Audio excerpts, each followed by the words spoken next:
Newspapers? Specifically, the front page, exactly. So, one of the things, have y'all heard the saying, what bleeds leads? Meaning, usually the worst story in the world sells the most newspapers, so it's always on the front page so that you can do that. And you know that there is truth to that, and that's the reason the saying is there. But at the same time, as a local newspaper, we don't want people to think the only thing we want to write about is bad news, because that's not what happens all the time, right? There's tons of good things that are going on in the community all the time. So we try to do our front page to show a lot of different things that are going on. There are going to be some bad headlines. I'm looking right now, I don't see one that talks about, that just says life of crime, which talks about people, but there's not an actual specific bad story, any kind of. There's one saying there's a fire called arson. Yeah, and that's about the hospital, and then down to the very end, one dead in triple shooting, and that lady holding that. We won a lot of awards for that photo right there, because the photo, I mean, that story was a horrible story, right? This guy killed his family, but we brought life to that, you know? It's about a baby. Life continues, life goes on after the police taking care of the infant that's left. So when you're ever thinking about your front page and what you're doing, you need to do things that are going to grab people's attention. That picture grabs attention. It grabs someone's heart, right, too. So that's going to make them want to read about it. So the things that determine to go on the page are the stories that we feel like have the most appeal. They appeal to a broad range of people, so everyone will be interested. Because if they're interested in that front page, they're going to buy the paper, they're going to pick it up and read that. This was the Georgia Theater, which when it burnt down last year. It was last week marked the year anniversary of that, so that's actually a photo from when that happened last year. And we're doing a follow-up story of that, and that was the front page of our entertainment section. Once again, another section that we put out that we do. So that's what we figure out. On the most popular story that people are looking for a follow-up for would be how we would select the story. And then also it's about the photo as well. You'll see on some of these, you see this called Blueprint. I have one right here. And we have this right here. And that is a program that we started last year in an effort to prove that it's not always what leads is leads. There's a lot of good things going on. So we actually put that logo with stories that we print that are focused on the community, like volunteerism or new businesses coming to the area and so forth, so that people can realize there's a lot of good things that happen to try to change that image. So you'll notice that, you know, the things that you learn about journalism, it's an image that's been going on. That doesn't mean it's necessarily what it needs to be. And you guys as journalists, it doesn't mean it's what has to stay. If you think that something needs to be different or there needs to be a different component of that, think about how you can market it or how you can show the community that you are doing that and that you are changing things. Right? It just has to grab people's attention. It has to be something that they're interested in, and a lot of local things that are just about the community. The picture of the guy on the heat, which is just a cool photo, but we show you, we actually got two stories out of that. This photo right here, because down here is a house that burnt down, and this photo was taken there, but also, I don't know if you guys from Georgia have been around, it's been really hot. Even for Georgia, it's typical summer, but the temperatures have been really high in the afternoon, and so there's been like thunderstorms, but so then they talk about the heat, the weather of the area.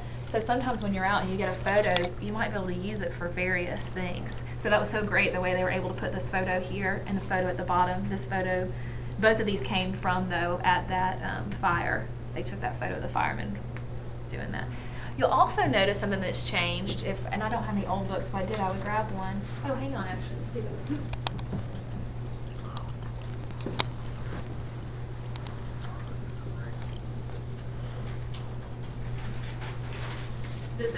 It's not in a book, so this is how it turns. This is from, hey Andrea, this is from 2002. Hey Andrea, yes. I have a quick question for you. This is a group, they're doing a journalism camp at UGA. Hi. Are you about to go into a meeting? I have something. Oh, she has something in her head. She'll be right back. Okay, I'll tell you about this and she'll be right back. She's a great person to answer a lot of questions that you guys might have, and I'll tell you why in a sec. But you see how many different stories are on the front page?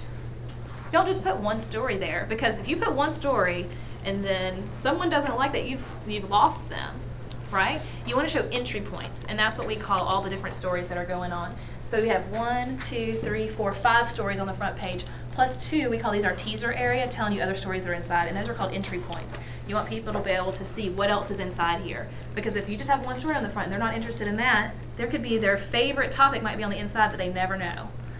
The reason, Aunt Andrea, I just saw you, that I thought that you might So this is a journalism class, and they are putting together, they're going into 8th, 9th, 10th grades, and they are putting together a publication online for teenagers, so it's going to be content. Andrea has been in every facet of media. Just about. Journalism. Yeah. Started in radio, and then did TV for, oh gosh, 12 years, and then worked online, and now I'm here at a newspaper. So yeah, I've done pretty much everything. So if we talked about how there's different products, different things that go on, but all the media is, somewhat are similar, but they're also very different. They were asking how we determine what goes on the front page, and so I brought them in here to show them all the video photos and everything that we do.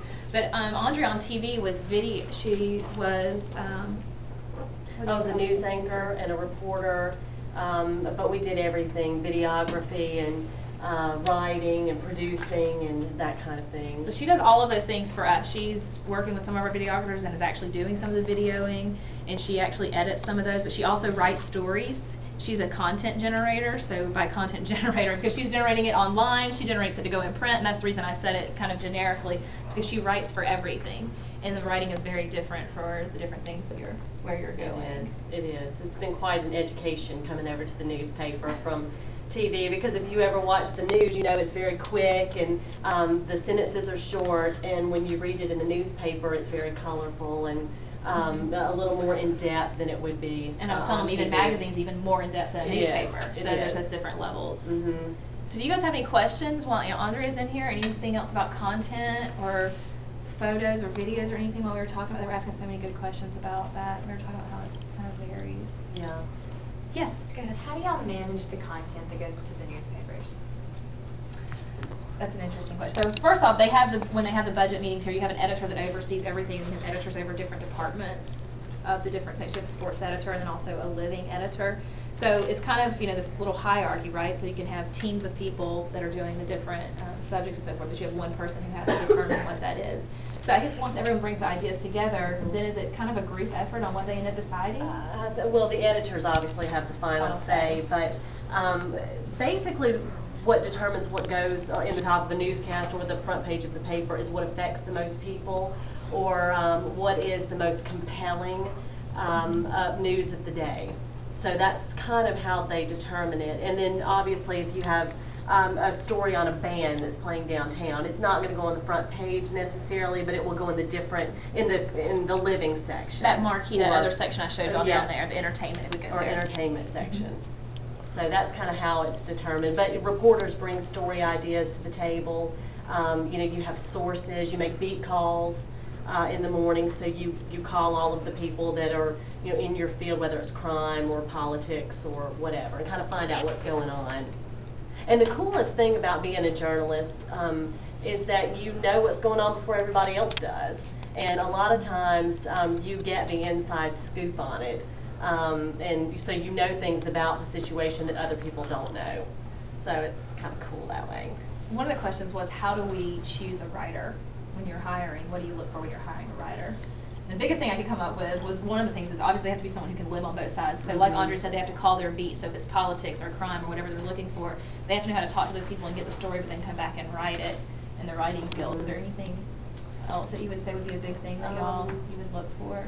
No, I mean, it's really, and I can speak on this because, coming from broadcasting into a newspaper world, I was writing a column not too long ago on Larry Munson, and it was the first column I had written, and I thought it was really good, and then it was edited and re-edited and edited again, so the end product was very different from what it started with. So, you sort of evolve, I think, as a writer. Larry Munson is a renowned UGA announcer. Yes. They're from town. Okay. I don't know if they're Bulldog fans, so. No, he's saying no. Gator over there, Gator.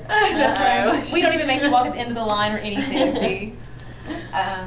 Is there any other questions about that? When she walked by, she's a great resource, though, for you guys, getting into the field, and just because she's done so many different things. Okay, we've been up here talking about it for a while. You just walked by at the end. Thank you. Yeah, thanks. Right. Yes. Okay, just whenever you get done. Yep, when I get done with this. All right, bye y'all. Have fun. All right, so we'll head down now, but